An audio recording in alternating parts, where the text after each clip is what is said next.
Children don't even ask anymore, can they do anything? They come up to us, Mama, I'll be back, I'm gone. They ain't gone.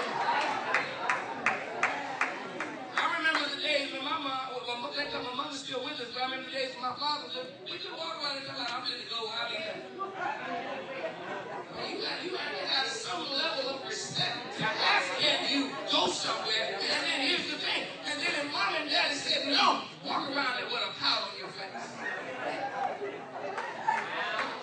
Some of y'all look sophisticated. Y'all must want your boss pout. Come on, somebody. Come on. Y'all ain't like y'all ain't walking in the word. But look, you can walk around then like you was bad with their decision. Because then they'll give you something to be a little upset about. But nowadays, we don't chastise Saturday in this church. The devil is a lie. I tell my boys, if you're going to watch TV, you need to read your Bible the equal amount of time that you watch TV. And if you can't read the Bible, then cut TV off.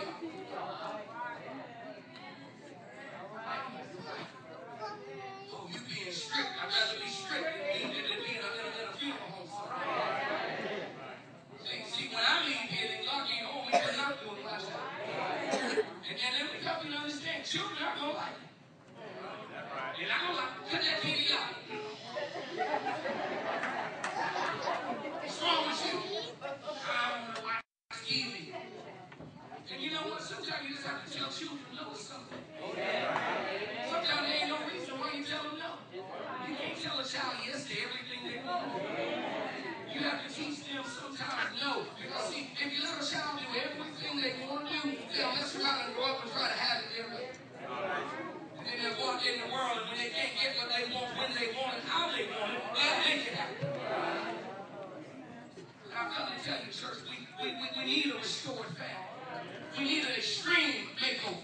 And y'all know what that word extreme means. That means extensive. That means don't just brush it off on the top. That means let's get to the nitty gritty. Let's get to the bottom of this thing. Let's find out the root of the problem in the family. Let me help you to understand. You know what some of the roots are? There's no loyalty anymore. There's no love anymore. We don't train our children how to sit at the dinner table and we let one in this room and play that video game. We let another one snack on this in that room and play that game. The devil is a liar. We need some values in our house.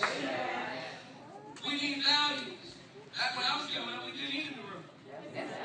My mama was like, we didn't eat in the room. But dad was on, get out that room. See, we got to have values. Somebody say values. We got to have them. We need to educate. Now, let me stop laughing at our children. Our grown folk, we need to be educated. Because see, children don't want to make up the family. So remember, Adam and Eve was a family before Seth, Abel, and Cain ever came about. Husband and wife makes up the family. But some of us husbands don't know how to love our wives. Oh, help me somebody. We're loving somebody else's wife. We're loving our own. Because you know what? The culture's hide out in the church. We're always looking in the world talking about, oh, you cheating on somebody, you cheat. It ain't always in the world. Sometimes it's right in the house.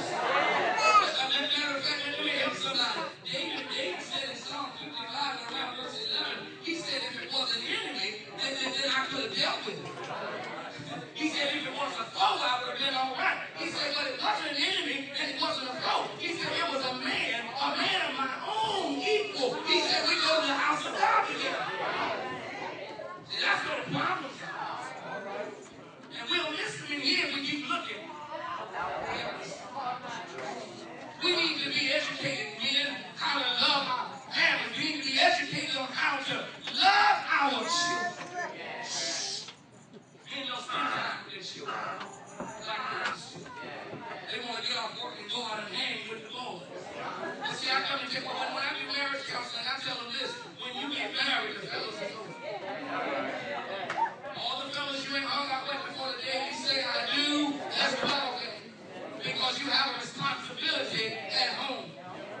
When your house is dysfunctional, when your house is out of order, you don't have time for entertainment.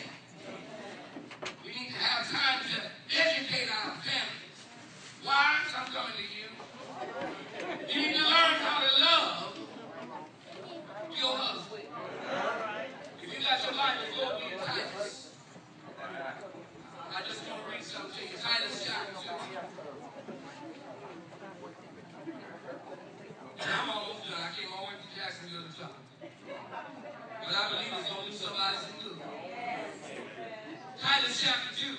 And I want to read verses 2 through 8 if I can. Look what it says. It says, teach the older men to be temperate, worthy of respect, self-control, and sound in the faith and love and endurance. Likewise, look at this. Teach the older women to be reverent in the way they live. I can stop right there to let you know what women are doing what God required in the family for them to do. Let me go a little bit further to help you understand why. He said, teach them not to be what? Slanderers. That's enough said. Sometimes husbands will work and wives home gossip. Home telephone. Husband come home, dinner ain't done, clothes ain't done, ain't nothing done. What you been doing all day? Listen, you have an order by God to teach the younger. But women, how can you teach them? How can you teach your daughters when you're not doing it? It bothers me to see these young girls with all of this open up here. See, I realize something. They're going to do it because mama do it. I'm preaching. Y'all know I'm telling the truth. We need to teach our young women how to cover it up. My wife teaches women's class sometimes. She tells, she says, if it ain't for sale, then don't advertise. We need to teach them. But mamas, you got to be taught. You got to be educated in the family.